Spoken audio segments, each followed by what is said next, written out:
Hello, students. This chapter 2, the global economy, and the first lesson under this chapter is the economic globalization and global trade.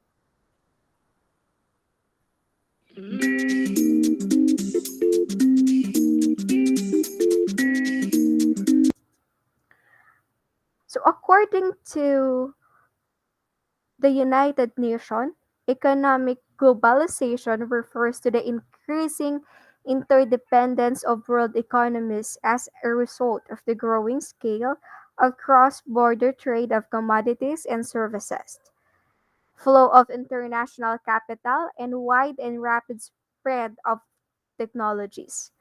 It reflects the continuing expansion and mutual integration of market frontiers and is an irreversible trend for the economic development in the world at the turn of the millennium. So in this lesson, we will going to study further the interconnectedness of different countries as a result of globalization. And in terms of economic globalization and global trade.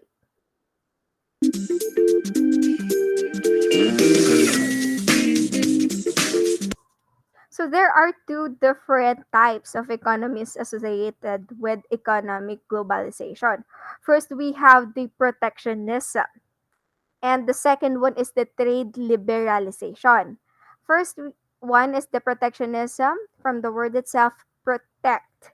This is a policy of systematic government intervention in foreign trade with the objective of encouraging domestic production. So basically, these are the policies that restrict international trade to help domestic products or domestic industries. From the word itself, protect. Protectionist policies are usually implemented with the goal to improve economic activity within a domestic economy, but it can also be implemented for safety or quality concerns. So, this is the economic policy of restricting imports from other countries through methods such as tariffs on imported goods, import quotas, and also a variety of other government regulations. So how the government is restricting or setting a limitation of imported products to protect the local products or local industries. Trade protectionism usually comes in the form of two. Number one is the tariff, and the second one is the import quota. When you say tariffs, these are the required fees on imports or export. This is a tax imposed by a government of a country or on imports or export of goods. So besides being a source of revenue for the government, yes, it is also um, part or it is also the purpose of it. It adds to the revenue for the government. But aside from that, import duties can also be a form of regulation of foreign trade and policy that taxes foreign products to encourage domestic industry. Again, the purpose of this is to support the local industries of a particular country and also to protect its domestic output from their foreign counterparts. It's because if hindi nila ilalagyan ng limitations or there are no restrictions, hindi nila lalagyan ng taxes, mas may tendency na ang bibilihin na lang natin is yung mga imported products kahit may counterpart yun na product dito sa Philippines. So, hindi natin malilimitahan yung pagpasok ng imported products and malulugi yung mga domestic products that we have here. So, taxing imports means people are less likely to buy them because they are become more expensive because of these taxes. So the intention is that they buy local products instead, boosting our country's economy. So tariffs provide an incentive to develop production and replace imports with domestic products. It is also to reduce pressure from foreign competition and reduce the trade deficit. They have historically been justified as a means to protect infant industries and also to allow import substitution industrializations. Tariffs may also be used to rectify artificially low prices for certain imported goods due to dumping export subsidies or currency manipulation. So, this is the rule. Imported manufactured goods, if they are competing with locally produced goods, so that face a higher tariffs. So there is a higher tax if there is a counterpart here or there are competition in the local market. So it face higher tariffs than those without local competition. The Philippines cites domestic and global economic developments to justify the modification of applied rates of duties for certain products. Again, this is to protect the local producers. A value added tax of 12% on the sale of goods and services and on the import of goods into the Philippines. So, what is the purpose of this tax? The VAT on imported goods is based on the total value used by the Bureau of Customs in determining tariffs and duties. Exempted from payment of VAT are the agricultural and marine food products in their original state and breeding stock and genetic materials. So there are two kinds of tariffs. Number one is the unit, and then the second one is ad valorem. When you say unit, this is a specific tariff or this is a specific tax which is fixed for each unit of a good that is imported. So nakadepende siya sa item mo. For an instant, 300 pesos per ton for of imported steel. If you were going to purchase an imported steel, this is just an example. So 300 pesos kada isang tonelada ng imported steel. So that is the unit or the specific or a fixed charge tariff. On the other hand, if you say ad valorem tariff, this is a proportion of the value of imported goods. Kung kanina yung unit nakadepende siya sa um nakadepende siya sa item, dito naman nakadepende siya sa quantity. Okay, so proportion of the value of imported goods. For example, 20% tariff on imported automobiles. For example, the total value of the purchased products is 1 million pesos. So the tax that will going to be imposed is, when you say 20%, that is 200,000 pesos.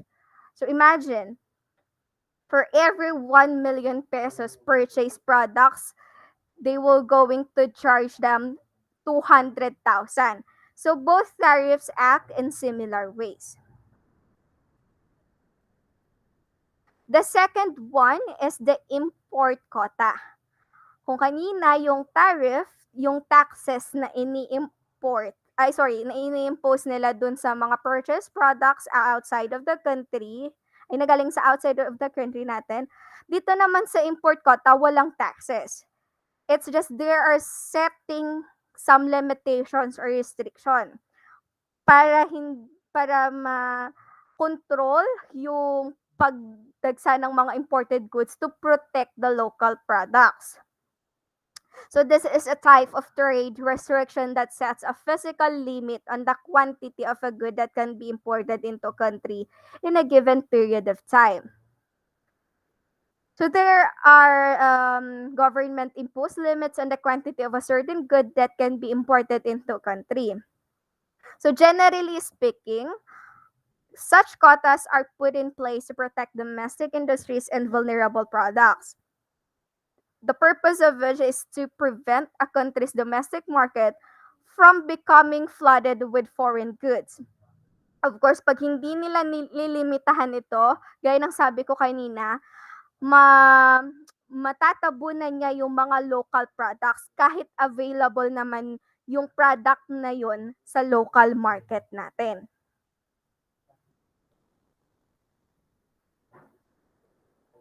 Okay, so quotas prevent a country's domestic market from becoming flooded with foreign goods, which are often cheaper due to lower production costs.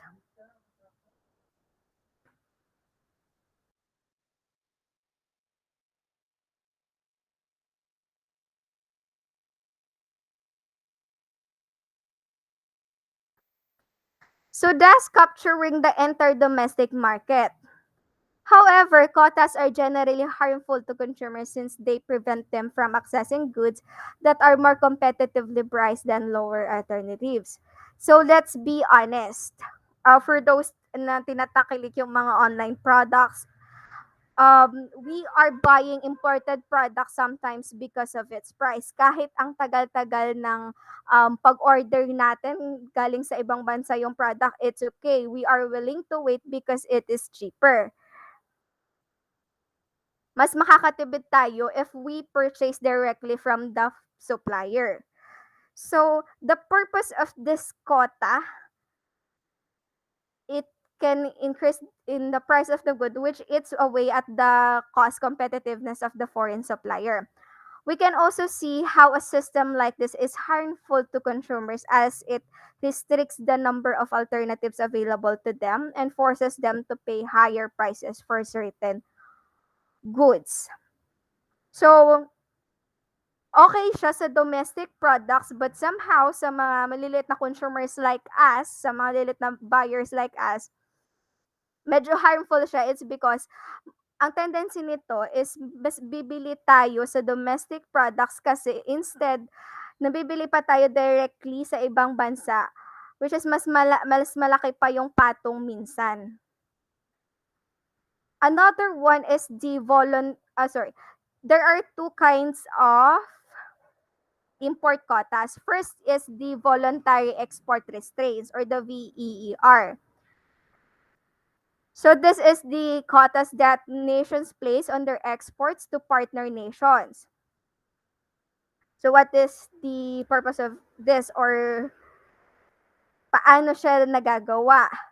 So there are two nations share a trade agreement. The imposition of trade quotas will likely be seen as a protectionist or hostile move, which may dampen trade relations. To avoid situation, trade partners can negotiate VERs in a promise not to flood the partner's market with cheap goods.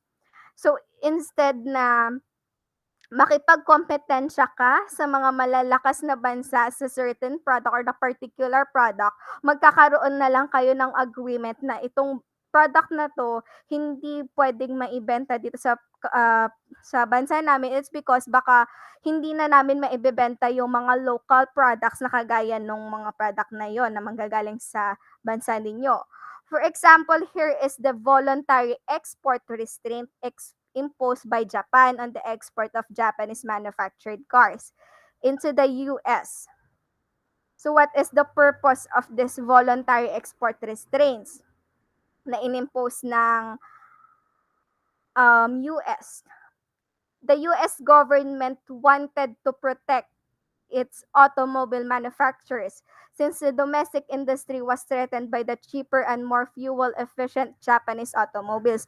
Of course, when you say Japan, the technology is very advanced and yun yung kinakatakot ng United States. That is why they imposed this voluntary export restraints. The next one is the hidden quotas. Kung kanina may trade agreements kapag voluntary export restraints, when you say hidden quotas, nations may limit the supply of imported goods without explicitly placing trade quotas on other nations. For example, government may place strict quality control restrictions on all goods that enter the country. While it may seem a simple best practice move, hidden quotas could stop a large number of foreign goods from entering a nation due to lack of quality. So kung kanina, nag-uusap sila, so very clear na may usapan na bawal na yung product na yon para maprotektahan yung domestic products.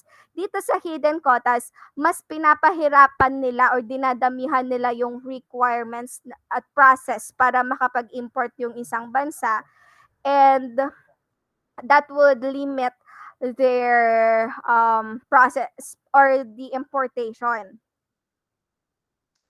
So the supply of that good will be restricted and the government would have achieved a similar outcome if it had placed an import quota on foreign imports.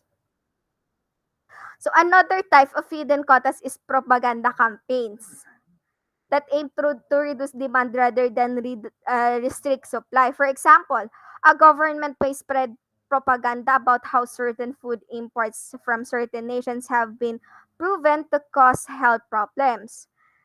So, meron kayong mga mababalitaan, for example, na yung vitamins na yun, hindi yun makakaganda or may side effect yun sa katawan ng tao. Kaya, ang tendency nun, hindi yun bibilihin ng mga tao dito sa bansa natin. It's because may mga napakalat na balita or article na hindi yun makakaganda sa health ng tao. So, it's one of the example of propaganda campaigns. So, again, the import quota, three kinds, is the voluntary export restraints, hidden quotas, and the propaganda campaigns.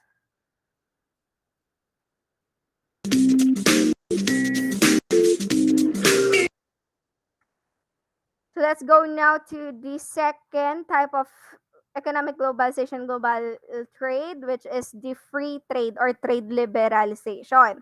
So kung kanina protectionism to protect the domestic products, here is there are certain agreements. So for free trade agreements and technological advances in transportation and communication means goods and services move around the world more easily than ever. So here, a free trade agreement is a pact between two or more nations to reduce barriers to imports and exports among them. So under a free trade policy, goods and services can be bought and sold across international borders with little or no government tariffs, quotas, subsidies, or prohibitions to inhibit their exchange. Walang mangyayaring restriction, walang mangyayaring limitations, and wala ding taxes na i-impose. Merong agreement. A government doesn't need to take a specific action to promote free trade. This hands-off instance is referred to as laissez-faire trade or trade liberalization. So, example here is the ASEAN Trade in Goods Agreement. The 2010 ASEAN Trade in Goods Agreement consolidated all common effective preferential tariff, ASEAN Free Trade Area, commitments related to trade in goods. So what is the purpose of this ASEAN trade agreement? So it seeks to establish a single market and production base with a free flow of goods in the ASEAN region. Second example is the Philippines-Japan Economic Partnership Agreement. The Philippines and Japan entered into a free trade agreement in 2008. This is only bilateral free trade agreement covering among others trade in goods, services, investments, movement and of natural persons, intellectual property, customs procedures, improvement of the business environment, and also the government procurement. Lastly, we have the Regional Comprehensive Economic Partnership. So here, the Philippines and other 14 Asia Pacific countries, they signed a free trade agreement in 2020, which is expected to enter into force in 2022. This trade agreement covers trade in goods, trade in services, investment, intellectual property, e-commerce, competition, small and medium enterprises, and government procurement. So there you have it, the free trade and the different trade agreements in Asia. And if you want to see more, you may browse www.trade.com/country commercial guides or Philippines trade agreements. So that's all for this lesson